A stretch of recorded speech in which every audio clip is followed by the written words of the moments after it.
কি গো মা, রান্না বান্না কিছু করেছো নাকি? রান্না না করলে খাবো কি? হ্যাঁ, তুমি ভুলে গেছো কি রে? আজকে আমাদের দোকানের কি?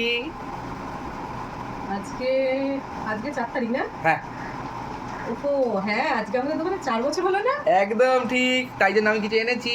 আমি কি করে ভুলে গেলাম বলতো? হ্যাঁ, তোমার তো মনে থাকবে না মা। মনে করতেই ছিল না। হ্যাঁ। যাই হোক, গিয়ে খেতে বস তাড়াতাড়ি। আর খেতে বসবো কি, আমি কিছু এনেছি বললাম যে। কি? ও, আরে কি এনেছিস তুই এগুলো? হ্যাঁ বলো তো কি। দেখো দেখো দাদি দেখো, দেখে তো মনে হচ্ছে বিরিয়ানি। একদম ঠিক, আজকে বিরিয়ানি পার্টি হবে। আর তুমি তাহলে যা আমি যে এত রান্না করলাম সেগুলো কি হবে? রান্নাগুলো তুমি একবার দেখিয়ে দাও, দিয়ে সব ফ্রিজে ঢুকিয়ে দাও। কেন বলো? কালকে খাবো। হ্যাঁ, আমাদের তো বাসি খাওয়া অভ্যেস মা।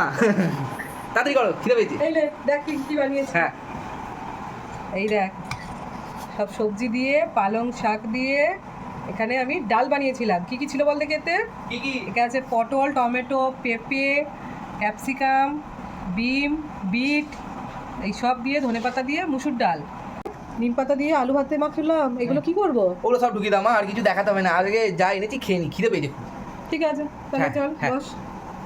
বন্ধুদের সঙ্গে আমি বিরিয়ানিটাই সার্ভ করে দেখাই। হ্যাঁ বাহ, খাবারের ওপরে আবার নুন দিয়ে দিয়েছে। হ্যাঁ বাহ, হোটেলের লোক ভালো বলতে হবে। বাহ, স্মেলটা তো অসাধারণ হচ্ছে রে। হ্যাঁ। আবার সাথে একটা চামচও দিয়েছে।